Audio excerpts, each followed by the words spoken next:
네, 반갑습니다. 방금 소개받은 아이투 주식회사 이순열입니다. 지금 소개할 내용은 요즘 그 제조업체에서 이제 로봇 도입을 많이 하시는데, 이렇게 도입을 하고도 제대로 안 쓰는 경우도 많고, 또 정부 지원도 많이 하는데, 좀 성공적으로 도입하기 위해서 어떤 과정을 거쳐야 되는지를 좀 간단히 좀 정리해서 좀 소개해 드리고자 합니다. 지금 이제 로봇을 왜 도입을 해야 되고, 또 로봇을 도입하는 과정에 대해서 이렇게 나와 있는 목차대로 좀 설명을 드리도록 하겠습니다. 전통적으로 우리 제조업체는 이 네 가지의 어떤 과제를 가지고 있습니다. 시장에서 원하는 제품을 빨리 시장에 출시하는 이런 과제가 있고요.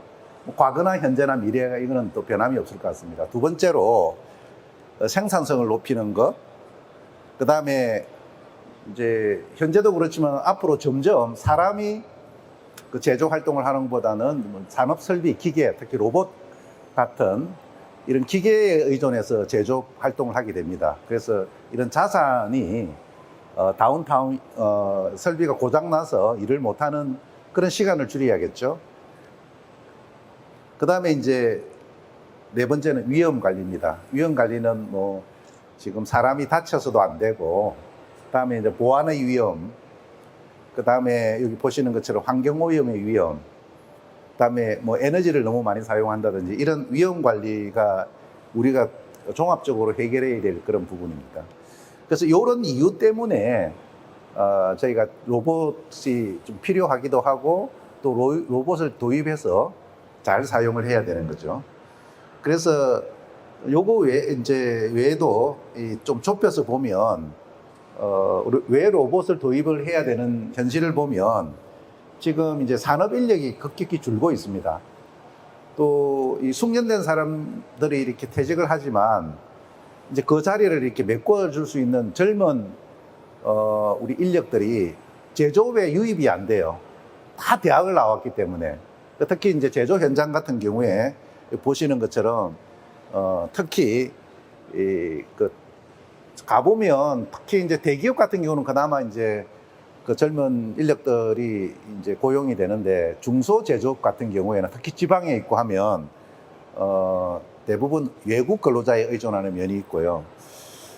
그 다음에 이제 또 우리 라이프 스타일이 변화하고 있습니다. 이제 과거에는 보시는 것 같으면 식음료 같은 경우들도 보면 우리 시장에서 저렇게 팔던, 자판에 놓고 팔던 것을 다 요즘은 택배로 주문하다 보니까 다 포장을 해야 되잖아요.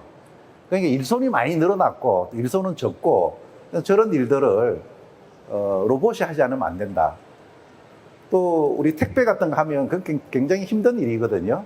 그런 것들도 로봇이 앞으로 하지 않으면 우리 사회에 좀 심각한 문제가 될 수 있을 것 같아요.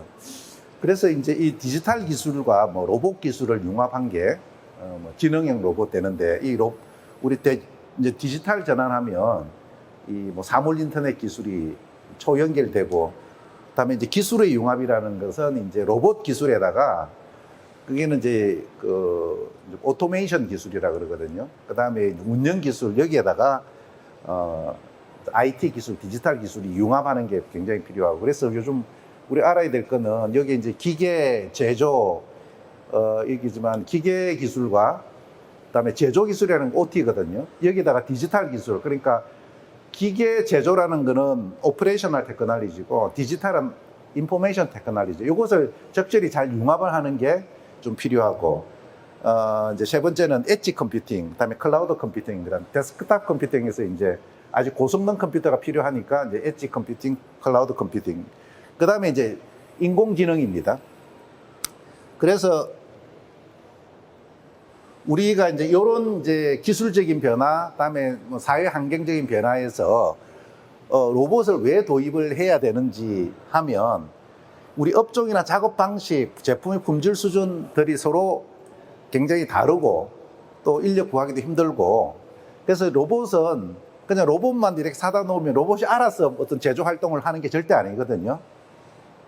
그 로봇이 산업 현장에, 서로 다른 현장에 맞게끔 로봇을 이렇게 엔지니어링해서 설치하는 게 생각보다 굉장히 어려운 일입니다. 그래서 그 지금 로봇을 많이 쓰고 있지만 로봇을 쓸 수 있는 환경에는 도입하기가 쉽지만 굉장히 사람이 하고 있는 일이 복잡하거든요. 그리고 사람이 하고 있는 일이 10가지 일 중에 한 7가지, 8가지는 로봇이 대체가 쉽게 되는데 한 서너 가지 정도는 사람이 하는 어떤 판단을 하고 행위를 하는 이런 것들은 그냥 보통의 로봇으로는 가지고 굉장히 하기 힘든 겁니다. 무슨 판단력이 없기 때문에 지능이 없다라는 거죠. 그래서 맞춤형 로봇 시스템이 필요하고, 그 다음에 이제 로봇을 도입하려 그러면 생각보다 비용이 적지 않은 비용이 들기 때문에 투자 효과가 있는 곳에 투자하는 게 필요할 것 같습니다. 그래서 이제 우리가 요즘은 로봇이 만능이 아니기 때문에 로봇을 제대로 쓰려고 그러면 로봇에 적절한 지능을 부여해서 로봇을 써야 된다, 이렇게 보시면 됩니다. 우리가 이제 우리 자율주행 뭐 자동차 이런 거 이야기 하잖아요. 근데 어느 정도는 자율주행이 돼가지고 이제 사람 없이도 우리 뭐 버스도 그렇고 사람 없이 트럭도 그렇고 또 움직이는 자율주행 AMR이라 그래가지고 뭐 식당 같은 데도 쓰고 있는데 굉장히 제한적이죠. 그렇기 때문에 이제 그 어떤 지능의 수준이 어디까지냐에 따라 가지고 우리가 도입할 수 있는 기회가 많을 수도 있고 적을 수도 있다, 이렇게 보시면 될 것 같습니다. 그러면 지능형 로봇이 뭐냐면 좌측에 이제 우리가 그 현재 지금 일반적인 그 우리 로봇입니다. 로봇이 나온 지는 꽤 오래됐어요. 그러니까 이제 사람이 단순 반복적인 일, 여기에 있는 물건을 이렇게 일정한 위치에서 이렇게 옮겨 놓는 것은 단순 반복 작업은 로봇한테 맡기면 너무 쉽게 잘 할 수 있는 일입니다. 그러니까 수작업 중에서도 단순 반복적인 거는 자동화 로봇이 했고요.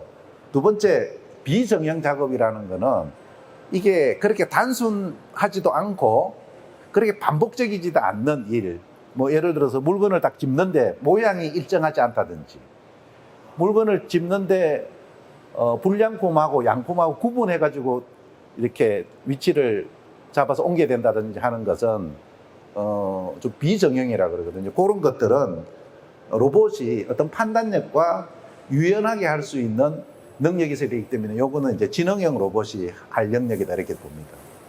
그래서 이제 우리가 우리가 사람이 하고 있는 일 중에 로봇에게 일을 맡기려 그러면 좌측에 있는 단순 반복적인 일인지 아니면은 비정형 작업인지에 따라 가지고 일반 로봇을 도입을 해야 될지 어떤 지능형 로봇을 도입해야 될지 이렇게 좀 크게 좀 판단을 하셔야 될 것 같고요. 그래서 지능형 로봇이 뭐냐면 여기에 이제 문구는 그렇습니다. 여기 보면 그 외부 환경이라는 거는 어떤 우리가 작업할 대상이 일정하지 않고 어떤 다양한 형태이거나, 그다음에 다양한 형태가 그래서 양품이냐 불량이냐, 둥글게 생긴 물건이냐 뭐 동그랗게 생긴 물건이냐, 큰 걸 수도 있고 작은 걸 수도 있고 놓인 위치가 다른다든지 이런 것들은 로봇이 보고 판단을 해야 되겠잖아요. 그거를 인식해서 상황에 따라서 판단한 능력이 있어야 되고 거기에 따라서 자율적으로 움직이는 거다, 이렇게 되는 거거든요. 그러니까 우리가 자동차도 그냥 엑셀레이터를 밟으면 앞으로 전진하고 브레이크 잡으면 서는 게 자동차잖아요. 근데 이제 그걸 누가 합니까? 운전자가 하기 때문에 자동차는 운전자가 악셀레이터를 밟거나 브레이크를 밟는 자동으로 움직이잖아요. 그게 자동차잖아요. 그런데 사람이 개입하지 않고 앞에 사람이 있거나 장애물이 있으면 자기가 알아서 스스로 인지해서 판단해서 설지 회피할지 지나갈지 이런 것을 자율적으로 판단하는 게 자율주행 뭐 자동차나 그다음에 우리 그 자율주행차 이렇게 하잖아요. 그것처럼 로봇도 그런 정도의 로봇을 만들기 위해서 지금 끊임없는 노력을 하고 있잖아요. 그래서 이제 그런 기능을 하는 로봇이 나오기는 한데 현재는 무지성이 비싸다. 그 비싼 로봇을 환경에다가 어떻게 학습시킬까 하니까 이런 것들이 우리가 도전해야 되겠죠. 요거 되기 위해서 이제 핵심 기술이 부품 기술, 그다음에 제어 기술, 우리가 뭐 인공지능 기술, 요것들이 따라서 발전해서 요 세 가지를 잘 융합할 때 우리가 지능형 로봇이 되겠습니다. 그래서 이제 하나 예를 들면 요 이제 먼저 보신 것처럼 물건이 요렇게 놓여 이제 좌측 아래에 있는 것처럼 요렇게 물건이 불규칙적으로 놓여 있다. 요것을 로봇이 집어서 옮겨야 된다 그러면은 사람은 보면은 놓인 모양을 보고 사람이 요렇게 잡을지 판단해 가지고 사람은 쉽게 하지만 로봇은 이게 판단을 해가 어떤 위치로 어떻게 잡아야 될지 판단하려 그러면 왼쪽에 있는 오른쪽에 있는 모습으로 첫 번째 이제 인식을 하고 모양이 어떻게 놓여 있는지 인식을 하고 두 번째는 로봇이 어떤 인식된 걸 보고 어떤 모양이고 크기가 어떻고 이 판단을 한 다음에 로봇 팔이 어느 방향으로 들어가서 어떻게 잡아라는 것들을 분석하는 게 있고 그 다음에 분석된 기계에서 이제 로봇에게 지령을 내립니다. 어떤 위치로 어떤 만큼 움직이라는 것들을 이제 동작을 하게 되는 거죠. 그렇게 되려 그러면 로봇에는 사람이 이제 눈으로 보고 판단하고 그다음에 이제 사람이 어떻게 행위를 해야 될지는 이제 팔에다가 사람이 이제 지시를 하는 것처럼 마찬가지로 로봇 제어기에다가 사람 눈 역할을 하는 카메라가 있어야 되고요. 또 판단하는 두뇌 역할을 하는 인공지능이 있어서 인공지능이 로봇 팔에게 지령을 내려서 움직이게 되는 이런 구조로 되어 있죠. 그 다음에 또 하나는 뭐냐면 이 이제 로봇이라는 것은 그러니까 자동화된 로봇은 너무 성실해서 어떤 일을 시켜 놓으면 고장이 나가지고 뭐 팔이 부러질 때까지 일을 합니다. 사람은 지치면은 일을 안 하잖아요. 아프면 그냥 일을 놓고 병원 가잖아요. 로봇은 일반적인 로봇은 그렇게 못 하거든요. 그러면은 이제 여기다 지능을 주면 로봇이 고장이 많이 나가는 부분이 관절에 있는 감속기인데 이 감속기가 스트레스가 얼마나 걸려서 우리도 사람이 보면 좀 무딘 사람은 산에 열심히 다니는 사람들은 관절이 망가져서 병원에 가서 수술할 정도까지 열심히 다니잖아요. 미련하게. 로봇은 더 미련해서 부러질 때까지 로봇은 일하거든요. 그래서 멈추거든요. 근데 좀 지능이 있는 로봇은 이게 이제 감속기가 어느 정도 스트레스를 받아서 우리 보통 출고할 때는 28,000시간을 이제 사용할 수 있다 이렇게 돼 있는데 로봇의 자세나 그다음에 물건을 드는 어떤 무게나 이런 게 따라 가지고 10,000시간 만에 부러질 수도 있고 28,000시간이 50,000시간을 일을 해도 안 부러질 수가 있어요. 왜냐면은 자세라든지 어떤 부하가 어떻게 되는지 따라 가지고 그래서 지능형 로봇은 보시는 것처럼 여기 이제 로봇한테 이 관절에 작용되는 어떤 스트레스가 어떻게 작용했는지를 뭐 전류라든지 토크라든지 열이나 진동 이런 것들을 데이터를 다 분석을 해보면은 몇 시간 이후에는 이게 부러져 가지고 고장이 날 거라는 거를 이 두뇌에서 예측을 해요. 그래서 앞으로 일주일 뒤에는 부러진다. 아니면은 앞으로 100시간 뒤에는 부러진다는 것을 알려줍니다. 그러면은 부러질 때 되면 부러지 가지고 작업 중단하기 전에 우리가 근무 안 하는 날 이게 정비하라고 알려주죠. 이제 그렇게 되면은 지능이 있다 이렇게 보는 거죠. 이런 로봇이 필요한 거죠. 그래서 이제 이런 것을 이제 향후에 할 텐데, 그리고 일반적으로 로봇을 처음 도입하는 그 기업이나 어떤 회사는 어떻게 해야 되냐면 로봇을 처음에 도입할 때 고려해야 될 것은 한 7가지 정도 했어요. 첫 번째는 우리가 이렇게 현장에 딱 가보고 이거는 그냥 일반 로봇으로 써가지고 충분히 사람이 하던 일을 바꿀 수 있는 일인지 아니면은 지능형 로봇을 써야 될지 또 아니면 로봇 대신에 다른 전용 기계를 하면 되는 건지를 우리가 이제 전문가가 가서 이제 판단을 해야 됩니다. 그러니까 할 수 있다고 해가지고 무조건 하는 게 아니라 일단 싸게 어떤 기능을 구현하면 되잖아요. 이제 그런 것들을 우리가 진단해서 판단하는 게 있고, 이 로봇을 써야 될 때가 맞냐, 쓰면 효과가 있냐. 두 번째는 요것을 해서 어떤 목표를 달성할 것인가라는 것들을 이 작업이 위험한 작업이니까 위험한 작업은 로봇한테 맡기고 사람은 좀 위험하지 않고 좀 깨끗하고 좀 창의적인 이런 일에 작업을 분리한다든지. 그 다음에 이제 그렇게 하려면 현재 어떤 사람이 하고 있는 행동을 분석을 해야 됩니다. 무슨 작업 분석을 해서 그것을 로봇한테 옮기려고 그러면 로봇이 어떻게 그거 사람이 하던 일을 할지 이제 아이디어를 개발하는 거죠. 이게 좀 핵심적인 겁니다. 그 다음에 이제 그렇게 해가지고 이제 개념 설계를 하고 이 개념이 실제 구축했을 때 이제 그런 이제 결과를 낼 수 있는지를 이 가상 공간에서 이제 로봇을 이렇게 돌려봅니다.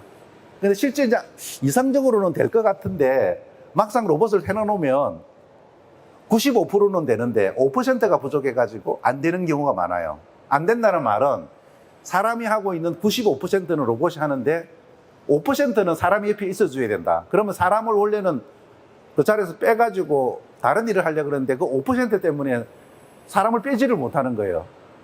그럼 투자 효과가 없을 수가 있잖아요. 근데 그 5% 부족한지는 현장에서 돌려봐야 좀 아는 경우가 많아요. 그런 실패를 줄이기 위해서 이제 3D 시뮬레이션을 해서 실제 이제 그런 것들이 없는지를 사전 검증하는 그런 절차를 좀 거쳐야 되겠죠. 그래서 이제 이 로봇을 도입하는 절차를 제가 이제 1번부터 이제 7번까지 도입하기 전에 해야 될 거는 이제 목표 설정하고, 이제 보시는 것처럼 목표 설정하고, 요게 보시면 요 사람이 하고 있는 일을 이렇게 면밀하게 가서 분석을 합니다. 우리가 얼핏 보면 사람이 하는 일이 단순해 보이도 그 단순함 속에서도 미세한 거는 사람이 어떤 판단을 하고 행위를 하는 것들이 있거든요.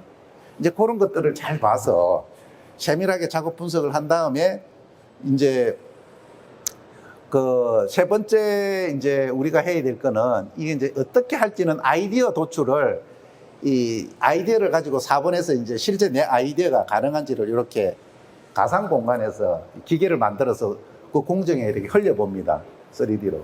그럼 대개 여기서 한 95% 이상은 이게 이제 가능한지 아니면 이게 잘 안 될 건지 요게 이제 좀 판단이 돼요. 그 다음 5번째 보면은 요렇게 되면은 기계의 레이아웃을 변경하거나 뭐 작업 공간을 좀 재배치해야 되거나 그 다음에 어떤 간섭이 생기는 부분을 회피를 해야 되거나 이런 것들도 있거든요.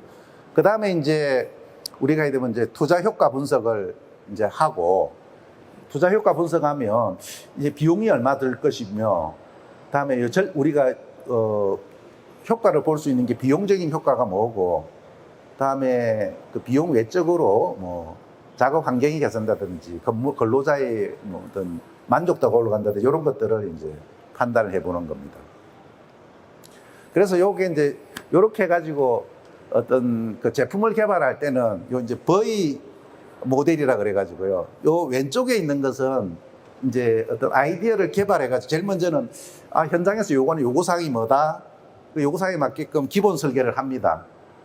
그러니까 요구사항과 기본 설계를 한다는 것은 현장에서 어떤 조건이고 현장에 요구하는 게 뭐다라는 것들을 이제 개념적으로 개념 설계를 하는 거죠. 그럼 그 개념이 맞는지 안 맞는지 그 개념에 따라서 이제 상세 제작 설계를 하고 만들어지면은 이제 제작을 하게 됩니다. 그러면 이렇게 현재에 맞는 것을 제작을 하게 되면 이게 현장에 들어가서 실제 원하는 그런 아웃풋이 나오는 거 역순으로 해서 제작해서 단위 그 기계에 대한 테스트를 해봅니다.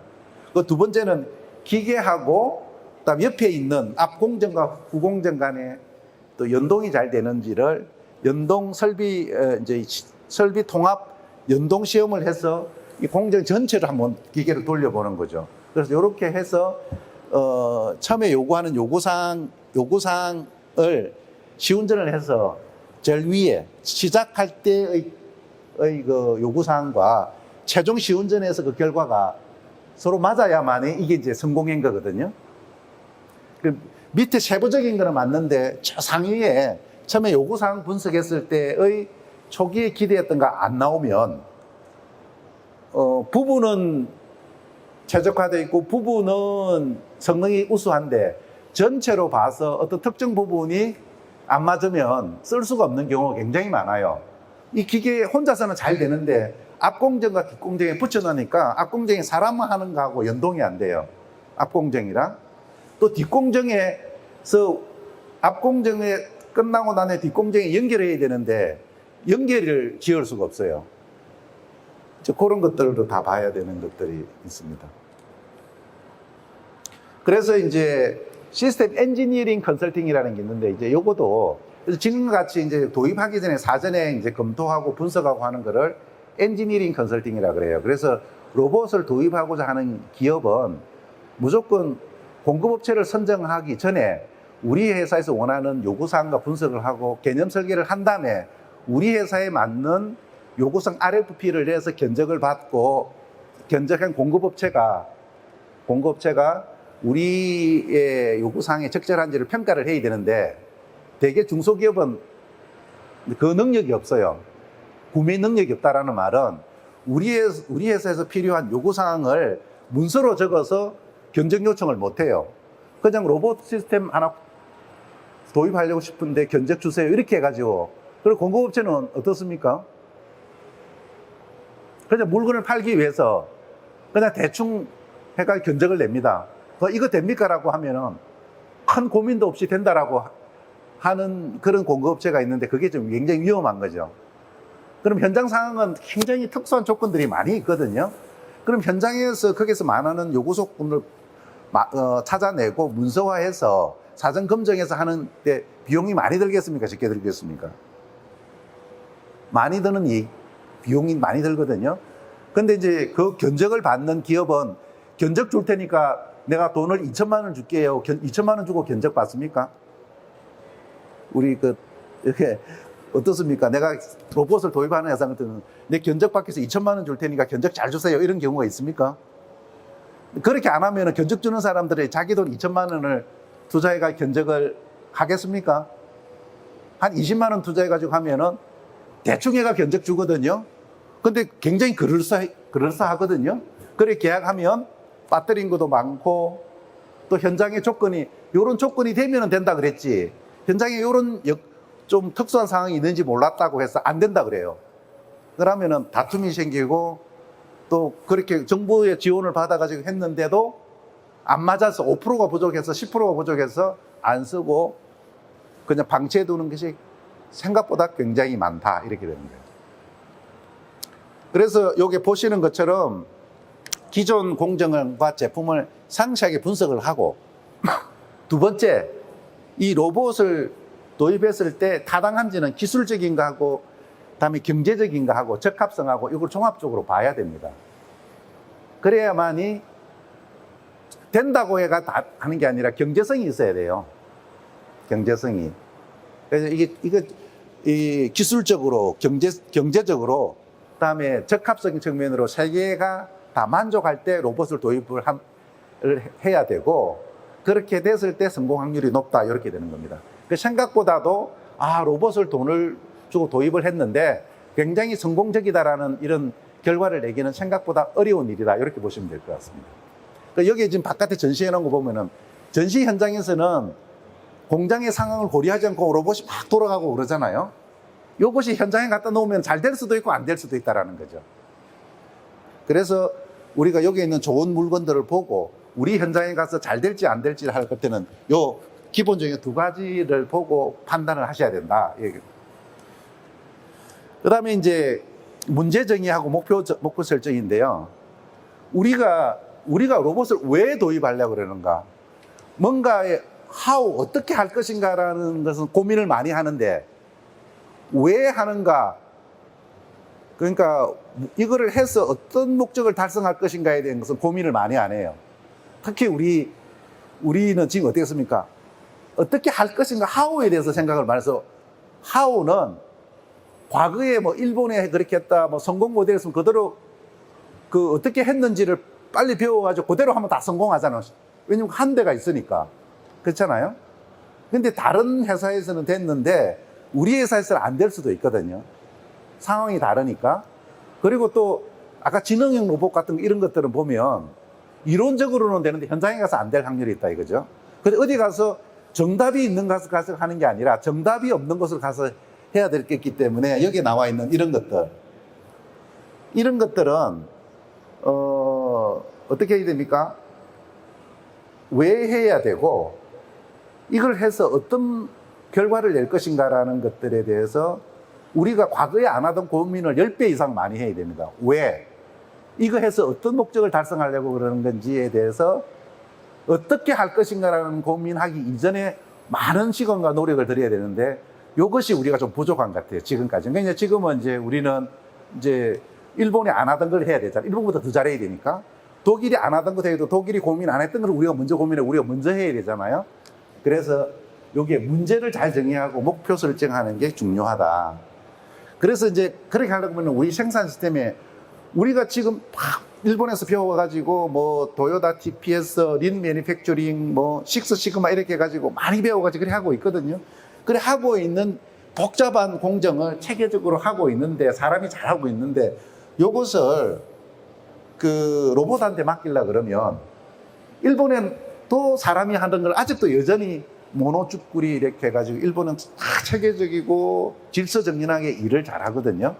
그 잘하는 일들을 이제 디지털 기술이나 로봇을 가지고 하는 거는 우리가 더 잘해야 되잖아요. 그렇게 하려 그러면 현재 하고 있는 여러 작업 분석을 해서 이제 여기 보시는 것처럼 이게 이제 현장 조사도 하고 꼼꼼하게 작업 공정 분석도 하고 그렇게 해서 여기 보시는 것처럼 이 공정 분석 결과를 사람이 하고 있는 일들을 각자 하고 용접하는 일도 이 당연 복잡한 일은 이거를 작업을 잘게 쪼개서 잘게 쪼갠 하나하나가 디테일해야 되는 거예요. 디테일한 것을 로봇한테 어떻게 일을 엔지니어링해서 할 것인가를 하는 게 디테일에 강해야 돼요.